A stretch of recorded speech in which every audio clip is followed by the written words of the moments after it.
having like a real Truman Show, Vanilla Sky kind of moment here. Goodbye, everybody. Whoa! Oh. So now just press start. Goodbye. Hey guys, Anthony here at CES. I got Palmer Luckey with me, the creator of the Oculus Rift Unicorn Chaser. Virtual reality headset. Yes. The man who's gonna bring virtual reality headset, 3D head tracking. We saw this at PAX and we were blown away. You had a Doom 3 demo going on. Yeah, we had a Doom 3 demo going at PAX.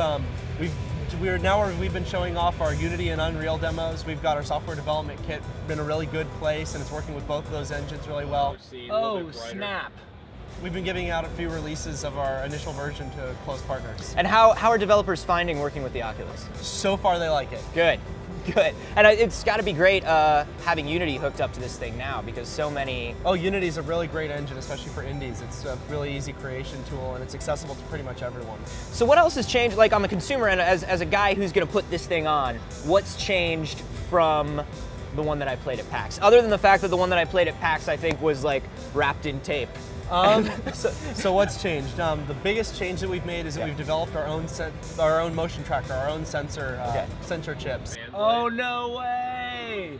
The original one was running at 250 hertz. Our newest one runs at 1,000 hertz, so we can deliver lower latency and improved head tracking. So what happens when you get that higher cycle rate? It gives us better quality data, it gives us more samples to work with when we're doing our sensor fusion so that we can get better tracking overall, but most importantly, because it's running at 1,000 hertz instead of 250 hertz, 4 times faster, we can actually have less latency, so less time between when you make a motion to when it shows up on the screen. Yeah, and I noticed that because I was playing some of the new demos, and the first thing you do when you put this thing on is you always try to trick it, right? You always try to like do this and try to make it fail, and I noticed that it was just keeping up with me, and it was keeping up with me at PAX. It's really rock solid and low latency, and we're working on even improving it even more before release. That's cool. And so as far as the internal, the display and everything like that, I know you guys are constantly updating that.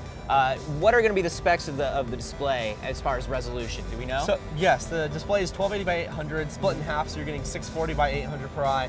We've actually upgraded to a new display since the prototypes that we've been showing off at PAX. It has better contrast, better brightness, but most importantly, a better switching time. So you get less motion blur, and again, lower latency. So it's really rock solid and seems like it's keeping up with your head. This is so cool. So I mean, how far out are we? Like, how long is it going to be till we have consumer units in homes? Well, we're shipping our developer kits in mid-March, so we're almost there, less than 2 months.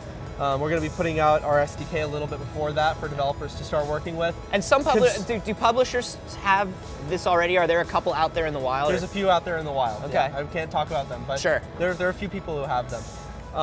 Consumer-wise, what we're doing is we're putting out these developer kits so that they can not only work on content, but give us feedback on the design of the hardware itself and say, listen, this is what needs to be changed, or we had a great idea for what you should integrate. And then we can integrate those with our prototypes of the consumer version that we already have and release something that really lives up to consumer standards. Very cool. Well, thanks so much for bringing this by. Where can we keep getting updates from you guys? Best place to go is our Kickstarter page. If you search Oculus on Kickstarter.com, or you can go to our website, OculusVR.com. Awesome. Thanks so much, Palmer. Thank Always you. good seeing you, man. And remember, we have a ton more from CES this week, so subscribe if you haven't yet. So they're just like these little particles. You know, 660M is actually on par with like a 640. I'm following one with my face. Don't hit the lens, Anthony. There is no lens. I'm on a beach, Zach. Dummy.